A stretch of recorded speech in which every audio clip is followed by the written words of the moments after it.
De volta com vocês, galera, no canal Mais Louco. Mais Louco, é claro, por Jesus. E dessa vez o assunto é EBD, Escola Dominical em Casa. Eu me chamo Celso Godoy, presbítero da Assembleia de Deus, aqui na Grande Cristo Rei, na Igreja Hélio Ponce de Arruda. E a lição de hoje é a lição de número 8, né? Vai ser estudada, ministrada domingo, dia 21 de novembro de 2021, mas estamos aqui trazendo um estudo antecipado para que você chegue melhor preparado na sala de aula no domingo. O tema da lição é Paulo, o discipulador de vidas. O que é discípulo? Discípulo é aquele que aprende com o outro, né? Quem trouxe esse método de discipulado foi o nosso Senhor Jesus Cristo. Ele escolheu 12 e ensinou eles, né? Discipulou eles. E esse método é diferenciado do método de um professor ensinar um aluno. Jesus, além de ensinar os seus discípulos, ele cuidava deles, tá? Ele ensinava na teoria e também na prática, andando com eles e ensinando na praticidade da palavra de Deus. Então há uma diferença entre o discípulo de Jesus e um aluno, né, comum. Então Jesus trouxe esse método que realmente trouxe um resultado excelente. Os alunos de Cristo o amaram tanto pelo método que ele ensinou, que eles deram uma vida por Jesus Cristo, tá? Então o aluno deu a vida pelo seu professor. O texto áureo dessa lição está em Atos capítulo 15, versículo 40 ao 41. E Paulo, tendo escolhido a Silas, partiu encomendado pelos irmãos à graça de Deus e passou pela Síria, Cilícia, confirmando as igrejas. Verdade prática. Os discípulos cristãos formam discípulos de Cristo para que o imitem de forma que Deus seja glorificado na sociedade. Então a verdade prática nos dá essa informação, essa noção que os discípulos de Cristo são aqueles que imitam, né, a Ele. Nós vemos na igreja, lá em Atos dos Apóstolos, capítulo 11, versículo 26, que pela primeira vez os crentes foram chamados de cristão. Por quê? Porque eles andavam como Cristo, eles falavam como Cristo e agiam como Cristo. Então, quando o pessoal olhou para ele, disse cristãos, porque eles imitavam a Cristo. Esse foi o resultado do discipulado, do ensino, né, discipulador. A nossa lição, a leitura bíblica está registrada em Atos, capítulo 2, versículo 42 ao 47, capítulo 20, versículo 1 ao 4. Não vamos ler para não tomar muito tempo, né? Porque os tópicos nós precisamos de trazer, que transcorrer eles, e aí não podemos perder muito tempo com a leitura em classe. E vamos direto para a nossa introdução, a introdução da lição. Os objetivos da lição, e está o primeiro ponto: relacionar o apóstolo Paulo com o discipulado bíblico. O segundo, salientar a integridade da missão no discipulado, pregar e ensinar. E o terceiro ponto, ponderar o discipulado com pessoas de outra cultura. Está aí o objetivo específico da lição. Temos 3 tópicos principais, né? O primeiro, Paulo e o discipulado bíblico. O segundo, o discipulado e a missão integral de pregar e ensinar. E o terceiro, o discipulado com pessoas de outras culturas, ou de outras culturas. Tá? Então, na introdução, nós temos aqui, essa lição revela a importância da igreja conjugar com equilíbrio a pregação evangelística com o ensino cristão. Por quê? A pregação, ela faz o apelo e as pessoas aceitam a Cristo. E o ensino discipula as pessoas que aceitaram a Cristo. Então a igreja tem que ter esse equilíbrio, né? Em conjugar o ensino com a pregação. O primeiro passo é a pregação. E o segundo é o discipulado, é o ensino. E o melhor lugar para discipular e ensinar é na EBD, na Escola Bíblica Dominical. É o lugar apropriado para discipular. Tá? Então o nosso método é ganhar a alma e depois discipulá-las. Mas há igrejas, outras denominações, que eles discipulam e depois faz o apelo. Tá? Mas não altera nada aí.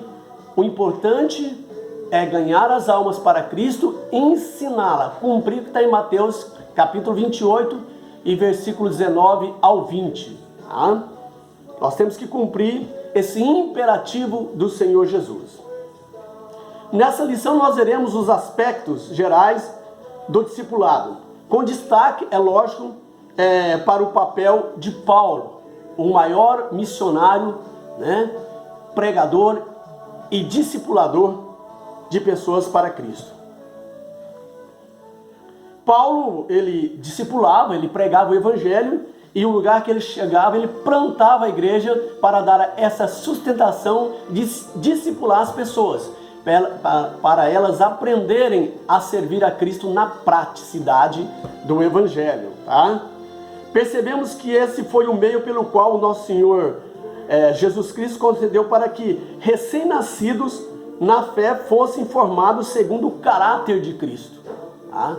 Então esse método foi instituído por Jesus através dos seus apóstolos para que os recém-nascidos pudessem trazer, né, essa marca, né, esse ensinamento imitando a Cristo Jesus.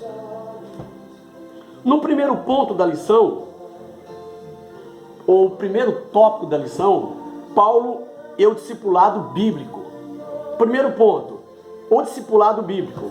O princípio do discipulado bíblico na igreja primitiva baseava-se na ordem da grande comissão que Jesus deu aos discípulos por ocasião do seu aparecimento e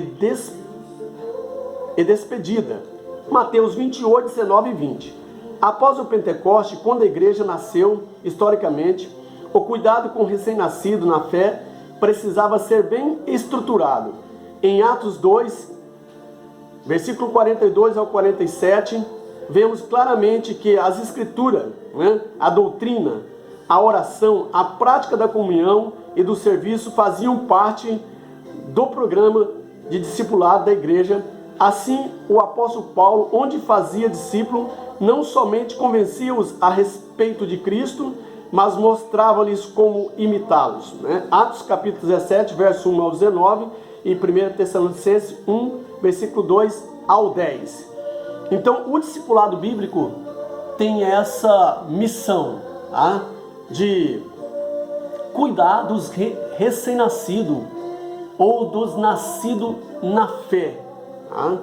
E nós vemos em Atos Apóstolos, capítulo 2, versículo 42, que eles perseveravam na doutrina dos apóstolos, no partir do pão, na comunhão e na oração. Tá? E Deus, Jesus acrescentava a cada dia as pessoas, a igreja, as pessoas que haviam de se salvarem. Então, esse era o método, né, de ensinamento, e as pessoas se estruturavam conhecendo realmente a verdade da palavra de Deus. No segundo ponto, Paulo, o discipulador. O apóstolo dos gentios foi um discipulador distinto. Após a sua conversão, ele sentiu a necessidade de conhecer a Cristo mais profundamente. Gálatas 1, versículo 15 ao 17. Paulo sabia do desafio ao defender o nome de Jesus diante dos judeus. Ao longo das suas cartas, vemos um compromisso profundo com a doutrina exposta e a sua aplicabilidade na vida do discípulo. Há doutrina no discipulado, mas há também prática coerente com a doutrina. Isso faz com que o discípulo cresça e chegue à maturidade. Conhecer de maneira teórica apenas não basta. Para isso, a formação cristã deve apresentar uma integração entre doutrina e prática. Então, o cristianismo sem a praticidade não é cristianismo, é um pseudo-cristianismo. O cristianismo genuíno, verdadeiro, tem que ter praticidade de vida. E Paulo, como nós sabemos, ele se converteu na estrada de Damasco. Quando ele tem um encontro com Jesus, ele perseguia o povo de Deus, os cristãos, e ele tem um encontro com Cristo, e nos informa a Bíblia que ele cai por terra. Alguns dizem que ele caiu do cavalo, outros dizem que ele apenas caiu por terra, mas certamente tem razão os que dizem que ele caiu do cavalo, porque o meio de transporte que ele usava era o cavalo, o animal. Era o único meio de transporte que ele tinha naqueles dias, um dos meios de transporte. E ele tem um encontro com Cristo e uma grande luz lhe aparece, muito forte, e ele cai por terra cego. E ele foi levado para um outro lugar, puxado pelas mãos, e Deus enviou um servo dele para ir pregar para Paulo. No primeiro momento, Ananias, ele rejeitou, ele recusou. Senhor, esse homem perseguia os cristãos, e agora nós vamos ensinar, vamos pregar o evangelho para ele? E Jesus disse, esse será um grande instrumento nas minhas mãos. Então ele sujeitou a ir a ensinar o evangelho, a fazer o apelo para Paulo, e aí começa a grande missão. Paulo, então, a partir daí, ele começa a se preparar para a missão que Cristo tinha para com ele. Mas Paulo sabia que não seria fácil o desafio, porque ele era um perseguidor. Ele estava presente, prendia os crentes e dava ordem para que executasse os cristãos. E agora, de repente, ele converte, e o desafio é muito grande, porque os cristãos não acreditavam. Eles imaginavam que Paulo estava fingindo para que pudesse levar os cristãos à prisão. Mas Paulo provou ao contrário. Ele sofreu por evangelho o máximo. E quando ele começou a pregar as verdades e discipular, então as pessoas realmente acreditou na conversão genuína de Paulo. E Paulo então foi o maior missionário de todos os tempos. Ele não só pregava, mas também discipulava, ensinava as pessoas a maneira genuína de servir, de seguir a Cristo e dar a vida por ele. Terceiro ponto, a metodologia de Paulo para o discipulado. O primeiro passo para o discipulado de Paulo era pregar o evangelho pelo poder do Espírito Santo, convencer as pessoas acerca de Cristo. Então, a partir dos primeiros convertidos, ele plantava uma igreja na cidade. Ao plantá-la, o apóstolo ficava ali o tempo suficiente para firmar os passos dos novos convertidos, como seu ministério envolvia itinerância. Ele não ficava muito tempo no mesmo lugar e logo deixava ou enviava alguém experimentado na fé para dar continuidade ao discipulado dos novos convertidos. Atos 3, verso 1 ao 4, 15, do versículo 39 ao 40. Em seu ministério vemos discípulos especiais que ajudaram muito o trabalho de Paulo. Timóteo, Tito, Silas, Lídia, Aquila e Priscila, e outros mais. Atos 15, versículo 40 e Atos 16, versículo 1. Além de fortalecer a fé dos novos conversos ou dos novos convertidos, o apóstolo mantinha uma relação de comunhão e amizade com eles e seus cooperadores. Uma lição importante aqui é destacar que a obra do discipulado envolve pessoas que sejam crentes de verdade, idôneas, que amem o Senhor e sua igreja a ponto de se doar inteiramente em favor de um novo convertido. Então, o primeiro passo, ou a primeira metodologia de Paulo, uma das metodologias de Paulo, o primeiro passo para o discipulado de Paulo era pregar o evangelho pelo poder do Espírito Santo. Ele chegou a dizer para os seus discipulados que ele não vinha com palavras persuasivas de homens, mas ele pregava a eles pelo poder do Espírito Santo. Então essa é a principal metodologia para pregar o evangelho. Daniel Berg e Gunnar Bigni, a maneira que eles pregavam o evangelho era simples, e eles ganharam milhões de pessoas para Cristo. E a pregação deles era: Jesus cura, batiza com o Espírito Santo e breve voltará. Jesus salva, cura, batiza com o Espírito Santo e breve voltará para buscar a sua igreja. Essa era a pregação desses pioneiros, que hoje nós vemos o resultado, que a Assembleia de Deus é uma das maiores no Brasil, e foram através desses missionários valentes, na simplicidade e pelo poder do Espírito Santo, ele ganhou almas para Cristo, se fez discípulo. Então Paulo tinha um relacionamento muito próximo dos seus discípulos, o que lhe fazia eles apegarem a Paulo, a ter Paulo como um pai espiritual. E Paulo foi tão ousado que disse: sede imitadores sede meus imitadores como eu sou de Cristo. Para chegar a essa posição, realmente você tem que ser fiel à palavra de Deus. A ponto de os seus discípulos, na despedida, quando ele ia plantar a igreja em outra cidade, abraçava Paulo, dava o ósculo santo, o beijo santo, e choravam de tanto apego que eles tinham por causa do ensinamento de Paulo, do poder do Espírito Santo na vida de Paulo. Isso é muito importante, e nós precisamos hoje de discipulador como Paulo. Está em falta, está em baixa em nosso meio. Nós agora avançamos para o segundo tópico: o discipulado e a missão integral de pregar e ensinar. Primeiro ponto, a pregação, o ponto de partida. Pregar o evangelho é o meio que o Espírito Santo leva pessoas à salvação. É preciso pregá-lo com seriedade, intensidade e ousadia.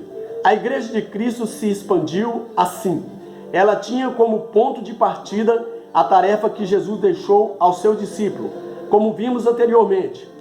Nada pode substituir a dimensão proclamatória da igreja. Por isso, ela foi revestida do poder do Espírito Santo para cumprir a missão. Atos 1, verso 4 a 8. Quando os discípulos foram cheios do Espírito Santo, no cenáculo em Jerusalém, a igreja se espalhou por todo o mundo. Assim, os discípulos de Cristo plantaram igreja nas casas, nas aldeias, na cidade, e a igreja se multiplicava dia após dia. Atos 2 e 47. Nós podemos ver essa verdade em Atos 2 e 47, O ponto de partida. Jesus mandou que os discípulos, quando ele foi assunto aos céus, que eles ficassem reunidos ali naquele cenáculo em Jerusalém, até que do alto eles fossem revestidos pelo poder de Deus. E eles permaneceram fiéis, porque a maior importância de ser um discipulador é perseverar na palavra do Senhor, fazer aquilo que ele manda, que o mestre manda, que é o Senhor Jesus. E ele pediu que eles ficassem, que eles seriam revestidos do poder do Espírito Santo, para que eles pudessem dar continuidade a essa grande e maravilhosa obra que é a evangelização, que é o discipulado. E eles ficaram ali, e de repente veio do céu um vento veemente, e foram vistas a ele línguas como de fogo repartidas sobre as suas cabeças. E após o batismo, Pedro se levantou, com ousadia e pregou e ganhou 3.000 almas para Jesus de uma vez só. E foram batizadas. Dizem alguns estudiosos que Pedro batizava com os 2 braços, que até eu acredito que deu cãibra nos braços dele, de tanto batizar pessoas pelo poder da palavra de Deus, da pregação, da primeira pregação, pelo poder do Espírito Santo de Deus.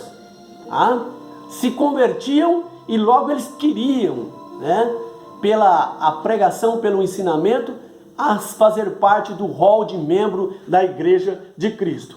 E Deus acrescentava, os apóstolos ensinavam eles na doutrina de Cristo, que era a doutrina dos apóstolos, na prática da comunhão, no partir do pão e nas orações.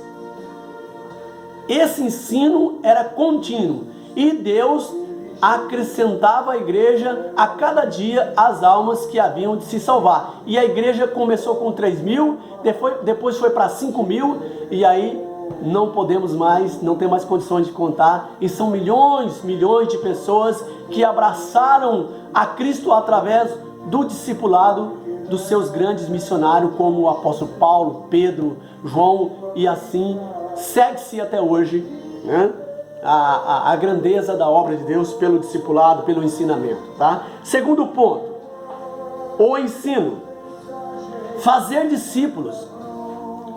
O discipulado começa quando pessoas aceitam a Jesus como Salvador de suas vidas.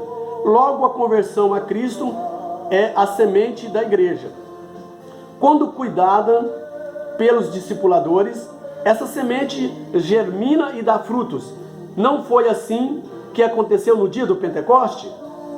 Pedro se levantou dentre as 120 pessoas cheias do Espírito Santo e começou a pregar com autoridade sobre quem era Jesus. Atos 2, 14, versículo 14 e 35. Resultado, quase 3.000 pessoas se converteram. Atos 2, versículo 41. E agora, o que fazer? Ensinar e ensinar. Os apóstolos entenderam que deviam discipular esses recém-convertidos com a doutrina que receberam de Cristo. Atos 2, versículo 42 a 47. Ao longo do seu ministério, o apóstolo observou rigorosamente esse princípio e aplicava na vida das pessoas que eles alcançavam. Eles aprenderam a lição com Cristo.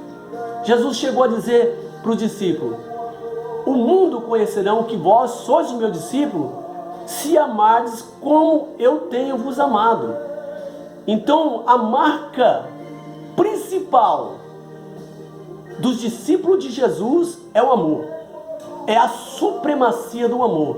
O mundo nos conhecerá se nós amarmos uns aos outros. E quando nós amamos, nós cuidamos. Quem ama, cuida. Não despreza. E eles cuidaram na mesma metodologia que Cristo cuidaram deles. Cristo amou tanto seus discípulos que deu a vida por eles, e não só por eles, por todos nós.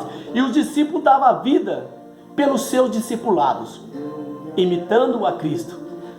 É a grandeza do amor de Deus por nós, porque Deus amou o mundo de uma tal maneira que deu seu único Filho, para que todos aqueles que nele crê não pereça, mas tenham a vida eterna. É o amor ágape, é o amor que vem de cima. Não é o amor que vem dos homens, mas é o amor que vem de Deus, é o amor maior.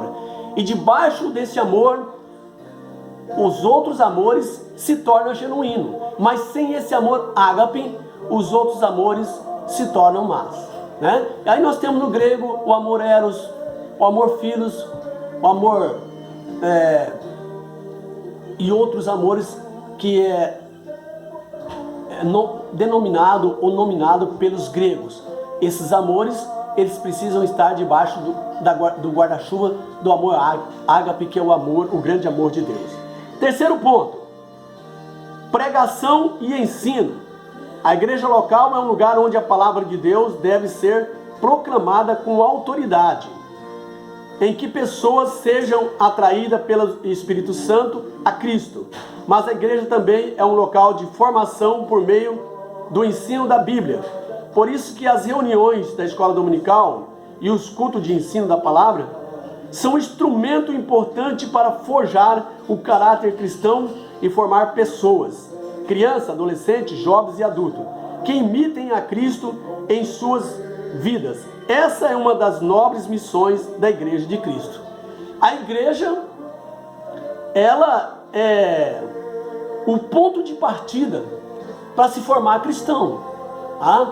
O templo é o lugar aonde se prepara os cristãos, onde se forja cristãos genuínos e verdadeiros, né? Através da escola dominical, do culto de ensino que se ocorre na terça-feira e do culto da família que ocorre no domingo, na quinta e no domingo, tá? Melhor dizendo, na quinta o culto da família e no domingo o culto de evangelismo, aonde é o culto público. É ali no templo, é ali que a igreja prepara os verdadeiros soldados para a batalha. E nós vemos um fenômeno surgindo aí dos desigrejados. Eles dizem que são cristãos, realmente seguem a Cristo, mas não forja cristãos verdadeiros, porque eles não têm a base. E toda instituição tem que ter a base, o lugar de forjar cristãos, né? Escola dominical, culto de ensino. Então esse fenômeno tem agregado muitos cristãos revoltados, chamados de desigrejados, que ficam em casa, mas não pratica o verdadeiro cristianismo. Tá? Nós não podemos entrar nessa situação, mas nós temos que ir ao templo, aonde os olhos do Senhor estão ali, e ali é o lugar de receber os ensinamentos, né, a genuína palavra de Deus, através do discipulador, do pastor, dos obreiros, do presbítero, tá? E assim segue-se. Nós chegamos ao final dessa lição. Aliás, temos ainda o terceiro ponto, né? O terceiro tópico, melhor dizendo, os discipulados com pessoas de outras culturas. Ainda temos esse tópico, certo? O primeiro ponto, a pregação para os seus irmãos. Tá? No livro de Atos, percebemos que a pregação dos apóstolos era primeiramente direcionada aos judeus. Eles pregavam no templo, na sinagoga, e os judeus recebiam a palavra, outros, porém, a rejeitavam. Os apóstolos desejavam que seus irmãos recebessem a palavra da verdade. Entretanto, o desafio diante da lei de Moisés, com o fenômeno da conversão entre os gentios, se revelaria complexo, conforme nos mostra a questão cultural entre os judeus, hebreus e helênicos. Atos 6, 1 e 6. O derramamento do Espírito Santo na casa de Cornélio. Atos 10, 44 e 48. E o concílio de Jerusalém. O evangelho entre os gentios trouxe um grande desafio para a igreja que crescia. Então o desafio foi que as pessoas, os judeus que estavam, né, habituados na lei de Moisés, né, 613 leis, não aceitava os gentios que se convertiam. Eles queriam que eles praticassem, né, a lei de Moisés. E houve um concílio em Jerusalém, onde os apóstolos reuniram e acharam por bem de não pôr nenhum encargo maior, né, aos gentios que se convertiam, a não ser a abstenção das carnes dedicadas ao ídolos, né, o beber o sangue ou comer o sangue dos animais, e também se abster da prostituição. Essa foi o encargo, né, que os apóstolos achou por bem colocar sobre os gentios, que eles não tinham o dever de guardar, né, essas 613 leis ortogadas por Moisés. Então entraram em um consenso e a obra continuou a todo vapor, pela misericórdia de Deus. Esse foi um dos desafios, mas a igreja não parou de crescer. No segundo ponto, a expansão para os gentios. Tá? A igreja não poderia fugir dos gentios, pois alcançá-los era a promessa de Cristo, registrada em Atos 1 e 8, versículo 8. Os apóstolos seriam testemunho de Cristo não só em Jerusalém, mas passariam por Judéia e Samaria para chegar aos confins da terra. Por isso o nosso Senhor levantou homens tenazes e valentes, separado para ser apóstolos dos gentios. Atos 9, 1, 9, 26, versículo 14 e 18. O apóstolo Paulo discipulou pessoas oriundas de diversas culturas e costumes religiosos. Nós vemos que, a princípio, esse desafio foi grande, onde Pedro teve uma visão em que Deus mostrava para ele um lençol, nas suas duas pontas, pego com vários animais imundos. E Pedro disse que ele não comia animal imundo. E Deus disse para ele: não faça imundo aquilo que eu purifiquei. E Pedro não entendeu, mas no outro dia aparece, após a visão, homens, vindo buscar ele para pregar na casa de Cornélio. A princípio ele rejeitou, mas ele contou a visão que ele teve e ele começou a entender que Deus ia enviar eles e que os gentios seriam alcançados pela palavra de Deus. E nesse momento, quando ele ora e estende a mão, todos foram batizados com o Espírito Santo. O Espírito Santo caiu sobre eles. E Pedro então pôde entender que os gentios são também chamados para ser filhos de Deus através do poder do Espírito Santo. E a igreja então